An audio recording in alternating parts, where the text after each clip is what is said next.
Olha só, vamos continuando aqui, ó. Isso daqui, gente, as zonas de percepção de esforço, tá? A gente tem 3 zonas de percepção de esforço.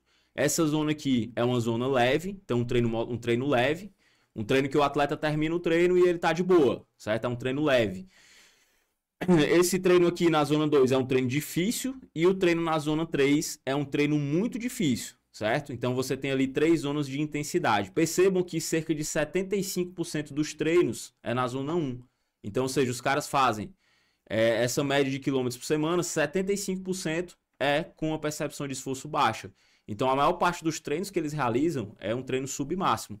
Mas a gente também tem treinos difíceis aqui, cerca de 10%, e cerca de 15% dos treinos são treinos aí muito difíceis, né? Então, treinos aí de tiro, né? O famoso aqui em Fortaleza, a gente tem um termo aí que a galera fala que é a quarta da maldade, né? Que quarta-feira é o dia normalmente que é tipo uma cultura daqui, quarta-feira normalmente é o treino de tiro nas assessorias, né? Então, a gente chama aqui de quarta da maldade, que é o dia mesmo ali do tiro, né? Então, o que é que acontece, pessoal? O que é que a gente mais tem que administrar de acordo com a intensidade de treino do atleta? O que é que a gente mais tem que administrar?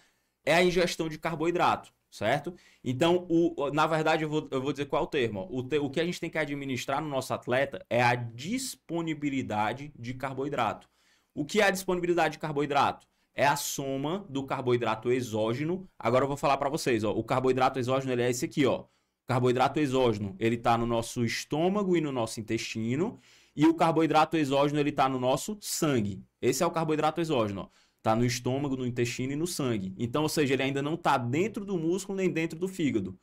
O carboidrato que está dentro do músculo e do fígado é o carboidrato endógeno. E então, a disponibilidade de carboidrato é a quantidade, é a soma do carboidrato endógeno mais o carboidrato exógeno. Então, é a quantidade de carboidrato que está fluindo no nosso corpo. E aí, olha só que interessante, ó. Conforme vai aumentando, isso aqui vocês podem perceber que é o quê? É uma média de intervenções por semana, certo? Média de intervenções por semana. Eu tenho 2 intervenções aqui, ó. Low carb training, certo? E eu tenho o carboidrato fueling practice. Isso daqui é o que, ó? Train high. Train high é o que? Treinar com alta disponibilidade de carboidrato. E esse aqui é o que, ó? Train low, que significa o quê? Treinar com baixa disponibilidade de carboidrato. Percebam que na fase geral, de preparação geral, que é aquela fase mais longe da maratona, né? Eu tenho mais treinos com carboidrato low, né? E eu tenho menos treinos com high carb, né? Ou seja, você tem um consumo de carbo diário menor, em média, eles estão comendo menos carboidrato nessa fase, e como é que eles fazem para começar um treino com baixa disponibilidade de carboidrato? Tem 2 formas, ó. Você pode zerar só o carboidrato exógeno. Como é que você faz para zerar o carboidrato exógeno? Não consumindo pré-treino e não consumindo intratreino. Simplesmente treinar em jejum de manhã. Isso já é treinar com baixa disponibilidade de carboidrato. Quando você faz um treino longo de endurance e você inicia aquele treino sem comer carboidrato e você não come carboidrato durante aquele treino, você vai ter menos carboidrato exógeno e isso já é começar o treino com baixa disponibilidade de carboidrato. Mas existe também uma outra maneira. Quando você, além de não ter o carboidrato exógeno, você também inicia o treino com baixos níveis de glicogênio. Aí é um outro nível de treino low. Esse treino low, ele realmente faz com que o atleta ele tenha mais desconforto, mas também ele tem mais adaptações. É mais difícil treinar com glicogênio zerado e ainda sem comer carboidrato antes do treino. E como é que os atletas faziam isso nesse estudo? Eles faziam um treino de alta intensidade pela manhã. Durante aquele dia, eles faziam um baixo consumo de carboidrato e eles faziam um treino de intensidade moderada na parte da noite. Foi isso que os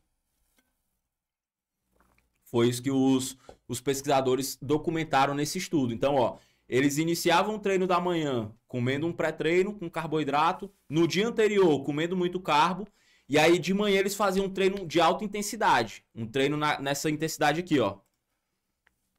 Um treino nessa intensidade aqui de manhã. E aí o que que acontecia? Esse treino depletava o glicogênio. E aí eles passavam um dia o quê? Comendo pouco carbo. 2 gramas por quilo de peso, que é pouquíssimo para esses caras. E aí no final do dia, sem comer carboidrato, ali 3 horas antes do treino, eles faziam um treino à noite. Só que era um treino o quê? De baixa intensidade. E aí aquele treino, então, era um treino low, porque eles estavam com pouco glicogênio no músculo, tinham zerado de manhã e não tinham comido o suficiente durante o dia, e ainda não tinham feito um pré-treino de carboidrato, e tinham feito esse segundo treino com a baixa. Então eles faziam isso algumas vezes ao longo dessa preparação, principalmente, ó, nas fases mais longes da competição, certo? Principalmente nas fases mais longes da competição.